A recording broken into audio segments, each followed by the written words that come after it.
салом арз мекунам ба ҳамаён азизоне ки ин лаҳзаҳо моро тамошо доранд. Шалои Гулхоҷа ҳастам дар оғози боз як рӯзи нав дар рӯбарӯи шумо азизон аз Озодӣ видео, канали мустақими радиои Озодӣ дар YouTube ва сипос мегӯям ба ҳамаи онҳое ки ин лаҳзаҳо моро тамошо доранд. Имрӯз 11 ноябр аст, рӯзи якшанбе ва умедворам ки рӯзи истироҳатиро хуб шурӯъ карда бошед ва ҳар куҷое ки ҳастед сеҳату саломатед ва чанд дақиқаи худро барои шунидани хабарҳои муҳими Тоҷикистону ҷаҳон ба радиои Озодӣ мебахшед. Эмомалӣ Раҳмон, президенти Тоҷикистон, баъди тақрибан 2 моҳи суханронияш дар бораи вазъи ҷинояткорӣ дар шаҳри Хоруғи вилояти Мухтори Кӯҳистони Бадахшон рӯзи 10 ноябр ҳангоми таҷлил аз рӯзи милиса дубора ба ин мавзӯъ рӯ овард. ӯ аз мақомоти қудратӣ аз ҷумла Вазорати корҳои дохилӣ хост ки мубориза бо ҷинояткории муташаккил ва пулҳоеро ки аз ҳисоби қочоқи маводи мухаддиру сило дар вилояти Мухтори Кӯҳистони Бадахшон ба даст меоянд шиддат бахшанд. ӯ мубориза бо ин нави ҷинояткорӣ дар вилоят бахусус дар шаҳри Хоруғ ва ноҳияҳои Шуғнону Рӯшонро ба талаботи рӯз ҷавобгӯ надонист. Эмомалӣ Раҳмон гуфт, танҳо дар як моҳи кори истоди байни идоравии мақомоти таъмини амният дар вилояти Мухтори Кӯҳистони Бадахшон аз гурӯҳҳои муташаккили ҷиноятӣ ва шахсони алоҳида зиёда аз 200 мил силоҳи оташфишон мусодира шудааст. ҳамчунин дар роҳҳои шаҳру ноҳияҳои ҳудуди вилоят вайрон кардани қоидаҳои ҳаракат дар роҳ, аз қабили дар ҳолати мастӣ идора намудани воситаҳои нақлиёт беҳуҷҷати ронандагӣ бо шишаҳои сиёву хира карда шуда зиёд сабт шуда. Президенти Тоҷикистон аз кормандони мақомоти ҳифзи ҳуқуқ талаб кард ки ҷиҳати ба таври қатъӣ ба танзим даровардани ҳаракат дар роҳҳо, амалҳои майдавбошӣ, нашъамандӣ ва майзадагӣ чораҷӯӣ карда волояти қонун ва амнияти осудагии сокинони вилоятро пурра таъмин намоянд. Ин таъкидҳои Эмомалӣ Раҳмон дар ҳолест ки рӯзи 6 ноябр як гурӯҳ аз сокинони шаҳри Хоруғ дар назди ҳукумати ин шаҳр даст ба таҷаммӯъ зада буданд. Бо шарти серӯзаи ҳалли талабҳояшон онҳо ба хонаашон пароканда шуданд. онҳо талаб карданд ки дар зарфи 3 рӯз дидбонгоҳҳои умури дохила аз шаҳр бардошта шуда омилони тирпаронии шаби 4 ноябр муҷозот шаванд.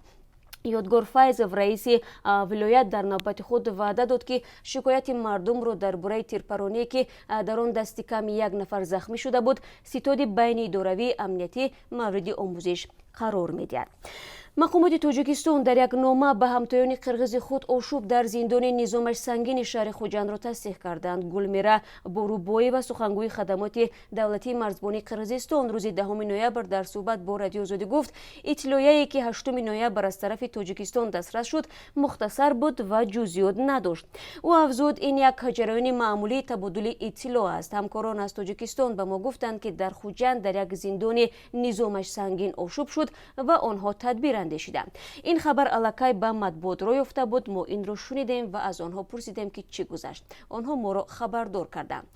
Борубоева мегӯяд, ҷараёни табодули иттилоъ миёни ниҳодҳои марзбонии Тоҷикистону Қирғизистон як чизи маъмулист, бахусус дар робита ба ҳодисаҳое ки метавонад ба амнияти марзӣ дахл дошта бошад. дар навбати худ ҷониби Қирғизистон назорати марзро дар тамоми хатти сарҳади давлатии Қирғизистону Тоҷикистон ва постгоҳҳо тақвият додааст, афзуд сухангӯи хадамоти марзбонии Қирғизистон. Гулмира Борубоева гуфт, ҷониби Тоҷикистон дар бораи эҳтимоли фирори маҳбусон аз зиндони Хуҷанд ҳеҷ чиз нагуфтанд. бино ба маълумоти манобеи радиои Озодӣ, дар ҳодисаи шаби 7 ноябр дасти кам 24 нафар аз ҷумла 2 зиндонбон кушта шуданд. қаблан радиои Озодӣ номи яке аз онҳоро маълум кард ки Эҳсон Ёқубови 27 сола буда, ҷасадаш рӯзи 8 ноябр дар зодгоҳаш ноҳияи Масҷоб ба хок супурда шудааст. номи нозири дуввумро ки дар ин ҳодиса ҷон бохтааст наздиконаш эълон карданд. онҳо гуфтанд, Мирсаид Қодирови 42 сола шаби 7 ноябр дар ҷои кор буд ва ҳангоми даргирӣ бо зиндониҳо ба ҳалокат расидааст. наздикони Қодиров дар шабакаҳои иҷтимоӣ хабар доданд ки ҷасади ӯ рӯзи 8 ноябр дастрас ва баъдан дафн карда шуд. майёри милиса Мирсаид Қодиров қаблан дар раёсати корҳои дохилии шаҳри Хуҷанд кор карда, солҳои охир дар зиндони рақами 3 маркази вилояти Суғд фаъолият дошт. аз ӯ 2 фарзанд боқӣ мондааст. мақомоти ноҳияи Масҷоб мегӯянд, аз Эҳсон Ёқубов низ 2 фарзанди ноболиғ мондааст. Эҳсон Ёқубов баъд аз адои хидмат дар артиш то ин вақт дар зиндон кор мекард. бо гузашти 3 рӯз аз ҳодиса то ба ҳол мақомоти расмии Тоҷикистон дар ин бора ҳарфе нагуфтанд ва теъдоди ҳалокшудаву захмиёнро эълон накарданд. то як ҳафтаи дигар аввалин чархаи нирӯгоҳи барқиёбии роғун ба кор медарояд. Ахрабаки соат дар чанд нуқтаи ин нирӯгоҳ шурӯи нахустин даврзании ин чархаро лаҳзашуморӣ мекунад. Беш аз як моҳ ҳазорҳо нафар бо шумули сохтмончиёну донишҷӯён ва сокинони атрофи нирӯгоҳ барои ба кор андохтани аввалин чархаи нирӯгоҳи роғун ва пешвози меҳмонони баландпоя тамрин мекунанд. Масъулин мегӯянд як ҳафтаи ахир аввалин чархаи ин нирӯгоҳ ба сурати озмоишӣ фаъол аст. Қарор аст чархаи нахустини нирӯгоҳ 16 ноябр ва дар санаи таҷлил аз рӯзи президент ба кор шурӯъ кунад. Нирӯгоҳи роғунро ки мақомот ҳаёту мамоти кишвар меноманд аз 6 чарха ё агрегат иборат аст. Чархаи дуввуми он то моҳи апрели соли 2019 фаъол хоҳад шуд. Гуфта мешавад бо ба кор шурӯъ кардани чархаи нахустини нирӯгоҳ Тоҷикистон метавонад дар фасли зимистон дар таъмини барқ худкифо бошад. Дар фасли баҳору тобистон ҳам аз ҳисоби фурӯши он чархаҳои дигари нирӯгоҳро сохта ба истифода диҳад. Нирӯгоҳи роғун дар сурати пурра ба кор даромаданаш то 17 миллиард киловаттсоат нирӯи барқ тавлид хоҳад кард, ки ба қавли мақомот на танҳо барои истифода дар дохили кишвар, балки барои интиқол ба минтақаҳои дар Афғонистону Покистон ҳам кофӣ хоҳад буд. лоиҳаи нирӯгоҳи роғун ҳанӯз аз замони шӯравӣ таҳия ва корҳои сохтмонӣ дар он вақт оғоз гардида буд, аммо ба далели ҷанги шаҳрвандӣ, надоштани пул ва ҳам мухолифати кишварҳои поёноби Осиёи марказӣ ҳукумати Тоҷикистон натавонист онро такмил кунад ва танҳо соли 2016 ба сохтмони асосии он оғоз намуд. намояндаи Толибон дар музокироти Москав гуфтааст ки феълан ин ҷунбиш ба музокирот бо ҳукумати Афғонистон омода нест. ҳайати Толибон барои аввалин бор дар конфронси дипломатии шаҳри Москав ки ҳафтаи равон ҷараён дошт ширкат варзид, вале ҳукумати Афғонистон ба ин ҳамоиш касеро ирсол накард ва дар музокироти сулҳ низ пешрафтӣ ҳосил нашудааст. рӯзи ҷумъа раиси ҳайати Толибон Шермуҳаммад Аббос Стонакзай гуфтааст ки феълан Толибон ба музокироти мустақим бо ҳукумати Афғонистон омода нестанд ва мехоҳанд бо Амрико сари мизи музокирот нишинанд. рӯзи ҷумъа вазири корҳои хориҷии Русия Сергей Лавров ҳангоми суханронӣ дар ин конфронс гуфт Русия умед дорад ки бо кӯшишҳои муштарак саҳифаи наве дар таърихи Афғонистон боз мешавад. Русия мехост бори аввал конфронси сулҳ дар Афғонистонро моҳи сентябр баргузор намояд, вале ҳукумат аз ширкат дар ин ҳамоиш худдорӣ кард ва он ба таъхир рафтид. ин дафъа дар ҳамоиши сулҳ аз номи ҳукумати Афғонистон фақат чанд узви шӯрои олии сулҳи Афғонистон иштирок карданд ва ҷои ёдоварист ки ин шӯроро ҳукумат интихоб кардааст. Даниэл Рустамов, сокини 23-солаи Тоҷикистон ва донишҷӯи донишкадаи давлатии ҳунарҳои зебоии Москав ба даври навбатии озмуни «Голос» дар Русияро ёфтааст. Рустамов шоми 9 ноябр дар ин барнома таронаи Бруно Марсро хонд ва аз ҳимояти седовар Ани Лорак, Баста ва Сергей Шнуров бархурдор шуд.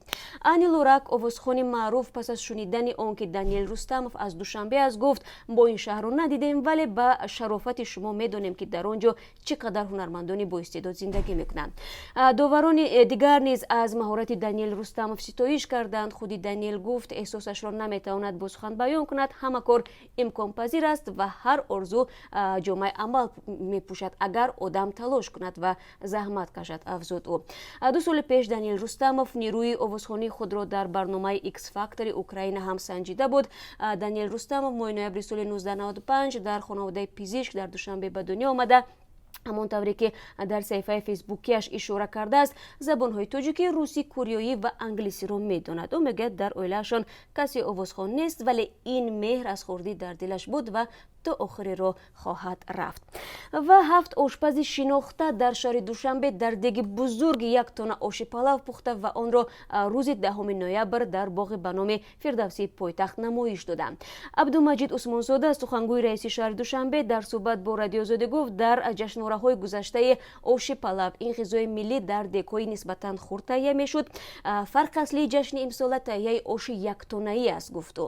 Таҳияи палави 1 тоннаӣ нимашаби 10 ноябр шурӯъ шуда, раҳбарии онро табоҳи маъруф Содирҷон Муҳаммадҷонов ба ӯҳда дошт. ӯ гуфт барои таҳияи он 250 кило биринҷ, 200 кило гӯшт, 350 кило сабзӣ, 90 литр равған, 30 кило пиёз, 1 кило зира ва 5 кило мавиз истифода шудааст. Муҳаммадҷонов мегӯяд таҳияи палави 1 тоннаӣ таҷрубаи нахустини ӯст. Бузургтарин деги оши палав рӯзи 8 сентябри соли гузашта дар Узбекистон таҳия шуда буд ва ба китоби рекордҳои Гиннес шомил гардид. мақомоти ӯзбекистон гуфтанд ки вазни оши тайя кардаи онҳо 7 тонна буд ва онро 50 табуқ дар тӯли 6 соат омода карданд. зимнан шаҳри хуҷанд соли 2016 аввалин мизбони озмуни палавхӯрӣ дар тоҷикистон ба ҳисоб меравад. ҳар сол як дафъа дар ҷашнвораи вижа беҳтарин ошпазҳо аз кунҷу канори вилоят ҷамъ омада оши палав мепазанд ва дӯстдорони ин ғизои миллиро ба озмуни беҳтарини хӯрдани ош даъват мекунанд. шарти аслии озмун дар фурсати кӯтоҳ хӯрдани як табоқ ош мебошад. ин озмун баъдан дар нуқоти дигари тоҷикистон ҳам ба ҳукми анъана даромад.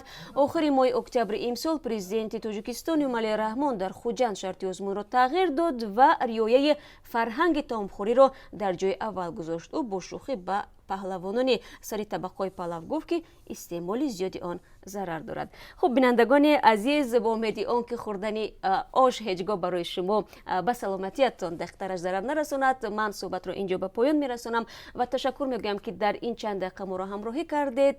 рӯзи хуб дошта бошед ва мо шуморо бо хабарҳои аз ин ҳам бештар ва тоза дар субҳи барвақти рӯзи душанбе мунтазир мешавем.